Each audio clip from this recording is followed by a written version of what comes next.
This is the story of how I made them wish they had never underestimated a retired judge. The Uber pulled up to the curb on Magnolia Drive, and I sat there for a moment, watching the warm yellow light pour through the tall windows of my son-in-law's house.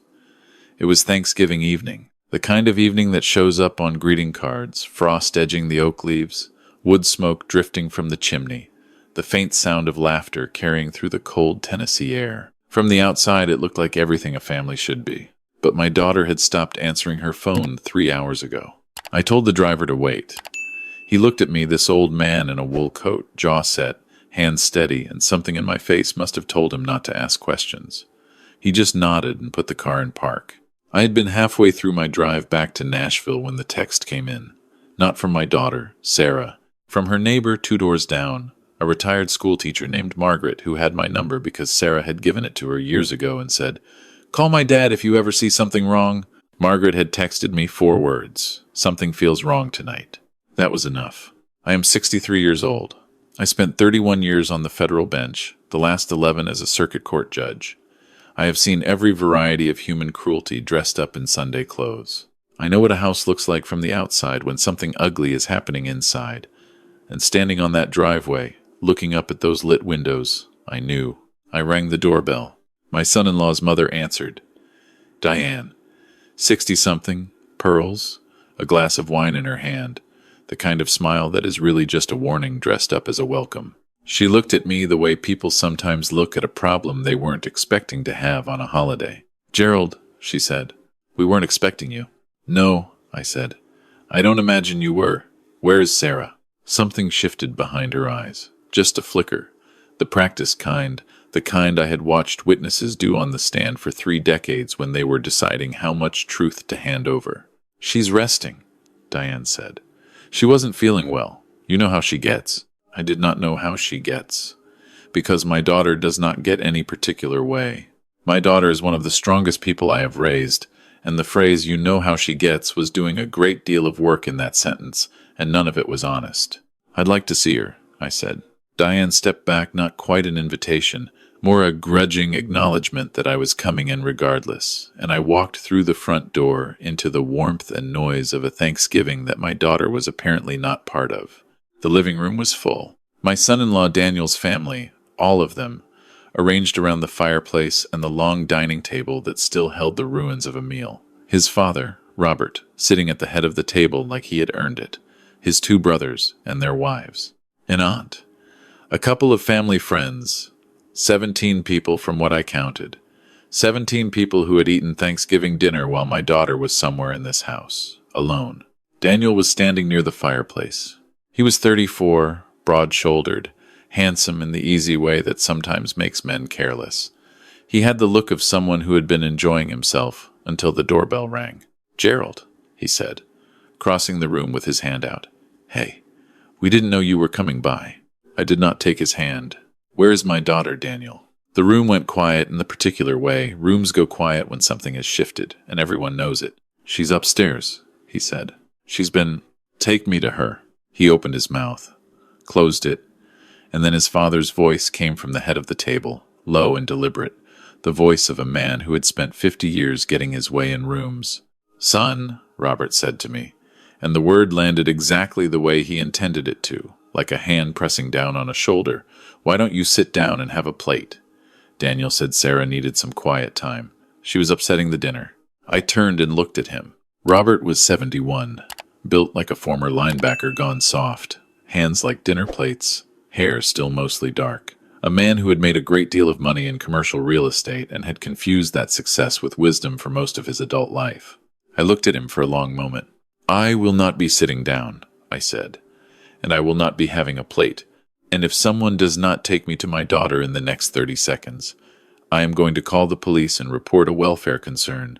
And we are going to spend the rest of this holiday evening explaining to responding officers why a pregnant woman has been isolated from her family during a holiday gathering." The room did not just go quiet this time. It went still. The kind of still that happens when everyone in a space simultaneously recalculates. Sarah was 7 months pregnant. I want you to understand what that means. 7 months. Our first grandchild. A baby girl they had already named, whose nursery had been painted a pale sage green, whose tiny clothes were folded in a drawer upstairs in the house where my daughter was apparently resting and upsetting the dinner and not answering her phone. Daniel took me upstairs. The master bedroom door was closed. He knocked. There was no answer. He looked at me with something in his face, not quite guilt, not quite defiance, the particular expression of a man who has been telling himself a story about his own behavior for long enough that he has almost started to believe it. "Sarah," I said through the door. "It's Dad. Open the door, sweetheart." A pause. Then the sound of movement. And then the door opened. My daughter was sitting on the edge of the bed in the dim light, still in her good dress from earlier in the day, her shoes still on. Her eyes were red. Her face was the careful, composed face of a woman who had been crying and had decided to stop, who had made a decision somewhere in the last few hours to simply endure whatever the rest of this evening was going to hand her. She was pressing both hands gently against her stomach, the automatic gesture of a mother already protecting something.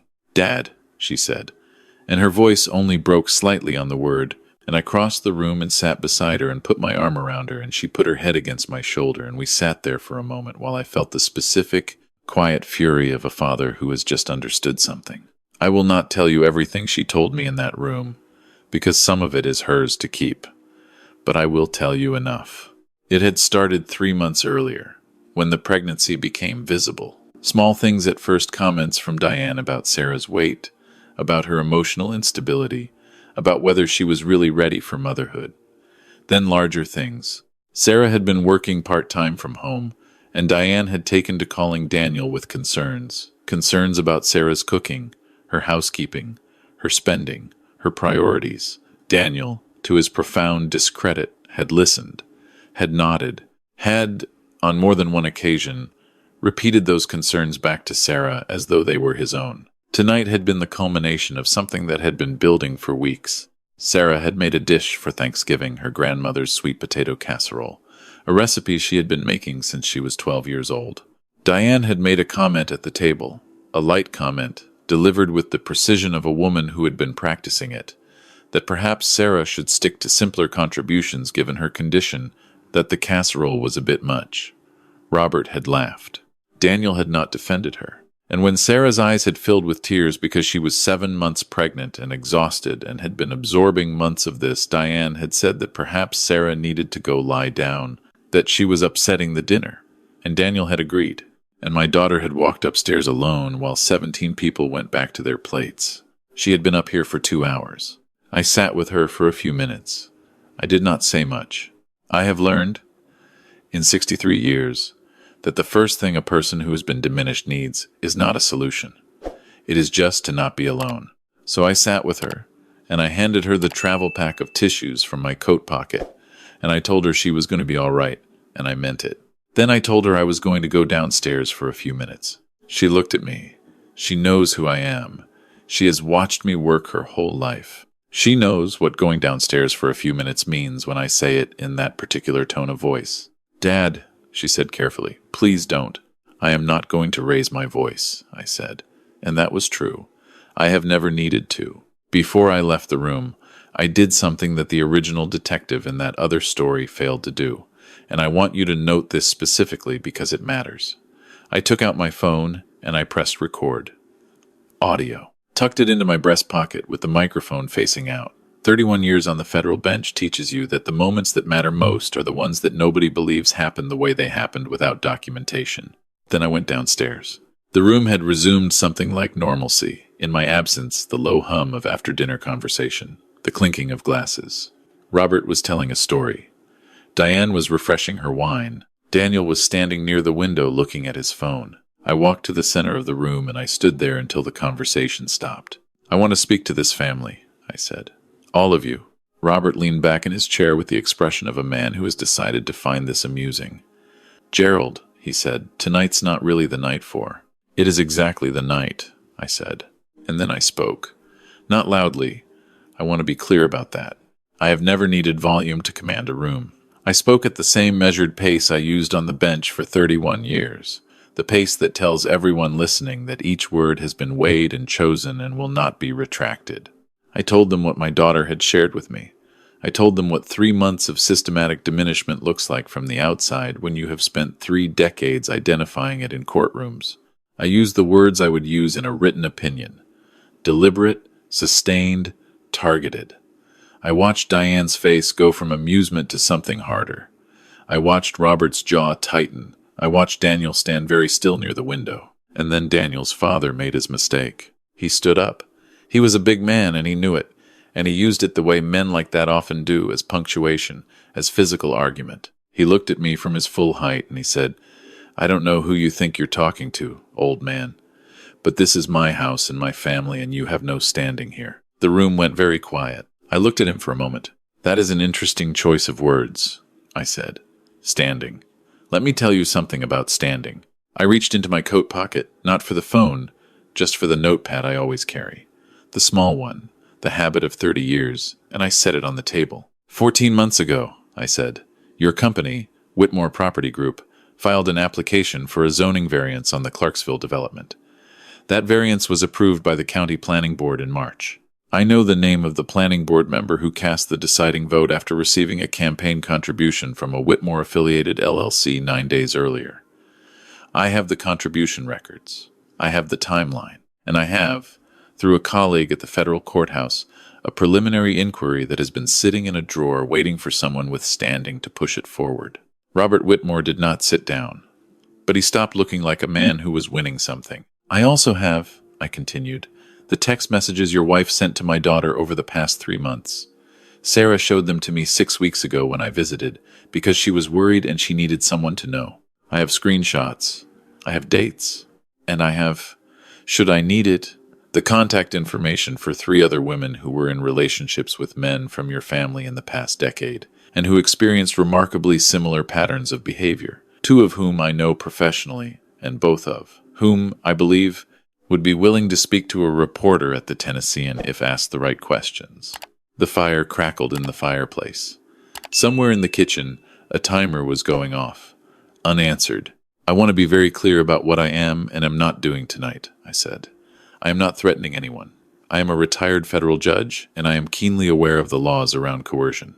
What I am doing is informing you of what I know and what I am prepared to do with what I know if my daughter, in the coming weeks and months, does not receive from this family the basic human dignity that is owed to her. I picked up the notepad. I am also informing you that my daughter and her husband will be discussing, with a family counselor of their choosing, whether this marriage is workable in its current form. That counselor will have my full availability. And should this marriage proceed, there will be structural changes to how your family engages with mine. Those changes are not negotiable. I turned to Daniel, who had not moved from the window. Your wife, I said, has been upstairs alone for 2 hours on Thanksgiving. She is 7 months pregnant with your daughter. That is a fact about who you are right now, Daniel. You need to decide what kind of man you want to be going forward.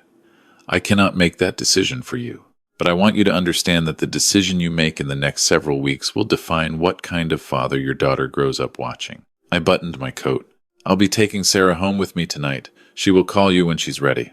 Nobody spoke, not Robert, not Diane, not the brothers, or the aunt, or the family friends who had spent the last 2 hours eating turkey while my daughter sat alone upstairs. I went back upstairs, and I helped my daughter pack a bag just a few days' worth. Her toiletries, her pregnancy pillow, the small stuffed rabbit that had been sitting on the nightstand. She moved slowly, the way pregnant women move, with that particular careful economy of motion. She did not ask me what had happened downstairs. She trusted me. She has always trusted me. That trust is, without question, the thing I am most proud of in my life. We got into the Uber. Sarah leaned her head back against the seat and let out a breath that sounded like it had been held since sometime in October. I texted Margaret, "She's safe, thank you," and watched the lit windows of that house disappear behind us. Here is what happened in the weeks that followed, and I will tell you plainly. Daniel called me the next morning. Not angry, quiet, in the way of a man who has been awake all night with himself. We talked for almost an hour. I am not able to tell you everything that was said, but I will tell you that he cried, and that I believe it was genuine, and that I told him grief about what you've done is the beginning, not the end, and that what matters now is what comes next. He and Sarah began seeing a counselor. A good one, a woman in her 50s who specialized in family systems and prenatal stress, who had been recommended by Sarah's OB. I attended 2 of the sessions at their invitation. I want to be honest with you. It has not been easy, and it is not finished. And anyone who tells you that therapy is a clean process has not been through it. But it is happening. Robert Whitmore called me 11 days after Thanksgiving. It was a short call. He did not apologize. Exactly, men like Robert do not have that particular vocabulary yet, but he asked what it would take to move forward constructively. I told him it would take, at minimum, a direct conversation with my daughter in which he took responsibility for his wife's behavior and his own. That conversation happened, in my presence, on a Tuesday afternoon in December. Diane said very little. Robert said more than I expected. It was not sufficient, but it was a start. The zoning inquiry, as of the time I am telling you this, remains open. I have not pushed it forward. I have not closed it either. My granddaughter was born on a Tuesday in February, 7 pounds and 4 ounces, with her mother's nose and a voice like a small, determined siren. They named her June. I was in the waiting room when she arrived, and Daniel came out and shook my hand. And it was a real handshake this time, the kind that means something, and I told him she was beautiful without having seen her yet, because I already knew she would be. Sarah called me that evening from her hospital room. She sounded tired and luminous and completely herself. She said, "Dad, you should see her." And I said, "I'm on my way." I want to say one more thing. For anyone listening who is in a house right now where someone is being slowly made smaller by the people around them, I want to say it plainly, the way I would say it from the bench.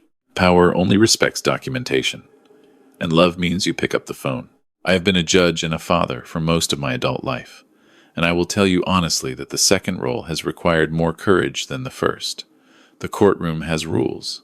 It has procedures. It has a structure designed to produce justice, however imperfectly. Family has none of that. Family is just people deciding, every single day, what they are willing to let happen to the people they love. I decided a long time ago what I was willing to let happen to my daughter. That Thanksgiving, I just made sure everyone else in that room understood it too.